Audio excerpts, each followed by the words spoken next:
Assalamualaikum warahmatullahi wabarakatuh. Saya Alisa Ragiltasari dari kelas SMP NIM 102230058. Di sini saya akan mempresentasikan materi yang berjudul distribusi Islam. Dimulai dari pengertian dan prinsip distribusi dalam Islam. Secara bahasa, distribusi berasal dari bahasa Inggris yaitu distribution, yang berarti penyaluran dan pembagian. Pengertian distribusi menurut Kamus Besar Bahasa Indonesia atau KBBI yaitu penyaluran atau pembagian pengiriman kepada beberapa orang atau ke beberapa tempat. Sedangkan distribusi menurut para ahli ekonomi adalah proses penyaluran hasil produksi berupa barang dan jasa dari produsen ke konsumen guna memenuhi kebutuhan manusia baik primer maupun sekunder. Distribusi merupakan kegiatan ekonomi lebih lanjut dari kegiatan produksi. Hasil produksi yang diperoleh kemudian disebarkan dan dipindahkan dari satu pihak ke pihak lain. Mekanisme yang digunakan dalam distribusi ini tiada lain adalah dengan cara pertukaran atau mubadalah antara hasil produksi dengan alat tukar atau uang. Di dalam syariat Islam, bentuk distribusi ini dikemukakan dalam pembahasan tentang al-akad atau transaksi. Agar distribusi memberikan signifikasi yang memadai, maka perlu diperhatikan prinsip-prinsip distribusi sebagai berikut.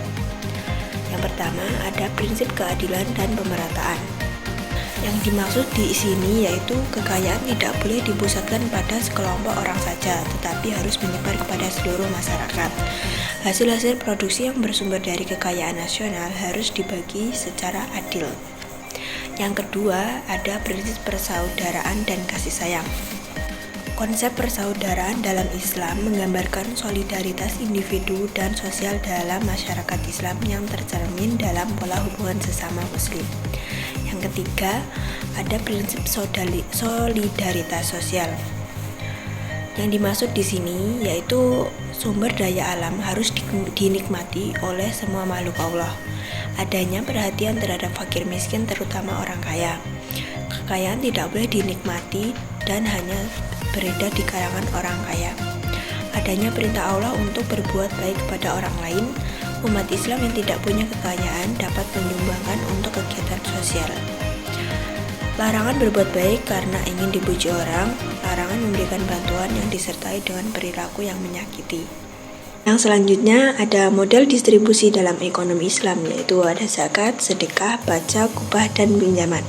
Yang pertama yaitu zakat. Zakat merupakan kesadaran untuk menunaikan kewajiban zakat bagi setiap muslim, merupakan tata kunci bagi terciptanya umat yang sejahtera. Hal ini karena kewajiban membayar zakat merupakan poros utama dalam sistem keuangan Islam atau fiskal, dan sejalan dengan prinsip distribusi dalam Islam agar harta tersebar pada seluruh rakyat. Yang kedua ada sedekah, merupakan pemberian dari seseorang muslim secara sukarela tanpa dibatasi oleh waktu dan jumlah tertentu, atau suatu pemberian yang dilakukan oleh seseorang sebagai kebajikan yang mengharap ridho Allah Subhanahu wa taala dan pahala semata. Yang ketiga ada pajak. Pajak adalah iuran rakyat kepada kas negara berdasarkan undang-undang yang dapat dipaksakan dengan tiada mendapat jasa timbal atau kontraprestasi yang langsung dapat ditunjukkan dan yang digunakan untuk membayar pengeluaran umum. Yang keempat ada upah. Upah dalam perspektif Islam adalah imbalan atau compensation yang diterima oleh pekerja atas manfaat pekerjaan yang telah dikerjakannya dengan baik dan benar dalam bentuk imbalan materi di dunia atau adil dan layak, dan dalam bentuk imbalan pahala di akhirat. Yang selanjutnya, yang kelima yaitu pinjaman atau ariyah, berasal dari kata at-tawur yang artinya ganti atau mengganti, pemanfaatan sesuatu kepada orang lain. Adapun ariyah secara terminologis berarti pemulihan pemanfaatan suatu barang atau oleh pemilik kepada orang lain dengan tetap menjaga keutuhan barang itu. Terdapat pengertian lain tentang pinjaman yaitu pengalihan pemilikan dengan jaminan, yaitu mengeluarkan uang dari pemilikan saya dan pihak lain mengatakan akan menjamin keutuhan bendanya jika berupa barang dan menjaga nilainya berupa nilai. Hal-hal yang sejenis yakni yang satu dengan yang lain sama seperti uang dan sebagainya. Poin yang ketiga ada pemodel pemasaran Islam. Marketing syariah adalah sebuah disiplin bisnis strategi yang mengarah proses penciptaan, penawaran, dan perubahan value dari suatu inisiator kepada stakeholdernya yang di dalam keseluruhan prosesnya sesuai bahwa syariah marketing. Seluruh proses baik proses penciptaan, proses penawaran maupun proses perubahan nilai atau value tidak boleh ada hal-hal yang bertentangan dengan akad dan prinsip-prinsip muamalah yang islami. Sepanjang hal tersebut dapat dijamin dan penyimpangan prinsip-prinsip muamalah islami tidak terjadi dalam suatu transaksi pemasaran dapat diperbolehkan. Poin yang keempat yaitu pengertian bank syariah dan perbedaan dengan bank non-syariah. Yang pertama, perbankan syariah adalah bank yang menjalankan kegiatan usaha berdasarkan prinsip syariah atau prinsip hukum Islam yang diatur dalam Fatwa Majelis Ulama Indonesia atau MUI. Dengan demikian, setiap aktivitas yang dilakukan pada bank syariah, baik penghimpunan dana maupun dalam rangka penyaluran dana, memberikan pengenaan imbalan atas dasar prinsip syariah, yakni jual beli bagi hasil.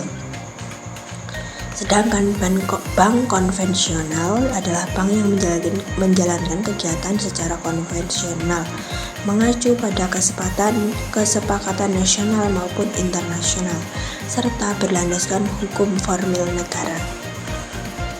Dari segi kelembagaan dan kegiatan usaha, antara bank konvensional dan bank syariah tidak ada perbedaan. Yang membedakan antara bank konvensional dan bank syariah adalah cara dan proses melakukan usahanya, yaitu bank konvensional melakukan kegiatan usahanya berdasarkan prinsip hukum secara konvensional, yang pendapatnya berdasarkan sistem bunga atau interest. Sedangkan bank syariah melakukan kegiatan usahanya berdasarkan prinsip syariah tidak mengenal bunga yang pada dasarnya berdasarkan sistem bagi profit atau profit and loss sharing. Terakhir yaitu lembaga keuangan syariah. Lembaga keuangan syariah atau Syariah Financial Institution merupakan suatu badan usaha atau institusi